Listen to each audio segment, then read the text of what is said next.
Snow white. एक शहर में एक मलका रहती थी। वो बहुत ही बेरहम थी। उसकी एक प्यारी सी बेटी थी। मलका को अपनी बेटी से बड़ा प्यार था। मलका ने अपनी बेटी का नाम स्नो वाइट रखा। कुछ दिनों के बाद मलका की वफात हो गई। राजा को मलका की याद रोज सताती और राजा ने फैसला किया कि अब वो दूसरी शादी कर लेंगे। स्नो वाइट की स्टेप मदर उसको ज़रा भी पसंद नहीं करती थी। वो स्नो वाइट की खूबसूरती से बड़ा जलती थी। स्नो वाइट की स्टेप मदर के पास एक जादुई शीशा था। वो हर रोज़ जाती और कहती, बताओ जादुई शीशे, सबसे ज़्यादा खूबसूरत कौन है?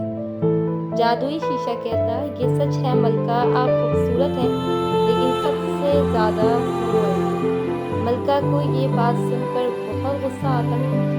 एक दिन उस मलका ने अपने सिपाही को बुलाया और कहा कि स्नो वाइट को कहीं जंगल में ले जाकर मार दो। सिपाही स्नो वाइट को जंगल में ले गया और कहने लगा, प्यारी शहजादी, आप यहाँ से भाग जाओ, मलका आपको मारना चाहती है। स्नो वाइट ने सिपाही का शुक्रिया अदा किया।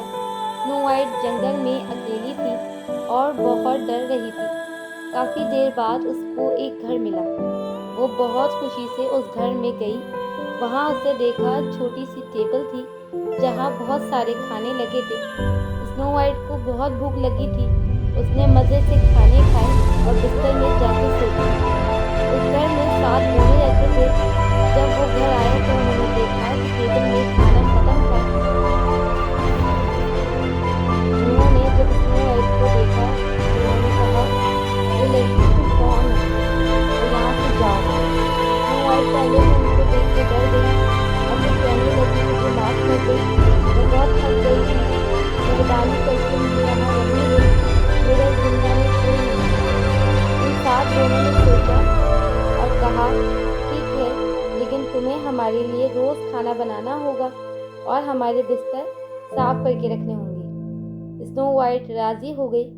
कुछ दिनों के बाद जब मलका ने फिर से उस जादुई शीशे से पूछा, अब बताओ इस दुनिया में सबसे ज़्यादा खूबसूरत कौन है? तो जादुई आईने ने कहा, आप खूबसूरत हैं, लेकिन सबसे ज़्यादा खूबसूरत स्नो वाइट है। मलका ने कहा कि वो मर गई है। जादुई आईने ने कहा, नहीं, वो ज़िंदा है।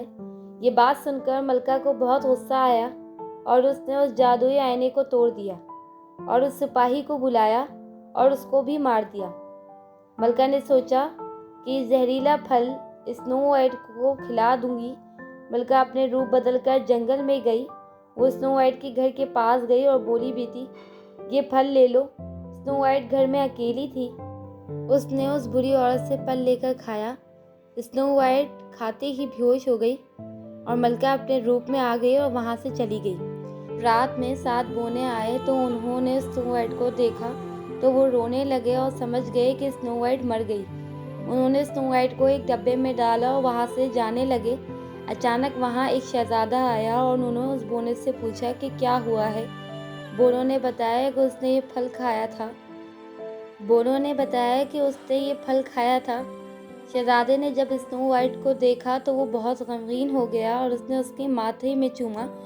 स्नो वाइट एकदम से होश में आ गई। शहज़ादा हैरान हो गया। जब स्नो वाइट ने देखा कि सब उसके पास थे तो उसने उन बोनों से पूछा, यहाँ क्या हुआ है? बोनों ने बताया कि तुमने ये फल खाया था। शहज़ादे ने कहा, ये फल किसने दिया था? उसने सारी बात बताई। शहज़ादे ने कहा कि तुम बहुत हसीन हो, क्या तुम मुझसे शादी करोगी? स्नो वाइट बहुत खुश हो गई और शहज़ादे से शादी करने के लिए रजामंद हो गई। स्नो वाइट ने 7 बोनों का शुक्रिया अदा किया और वो शहज़ादे के साथ चली गई।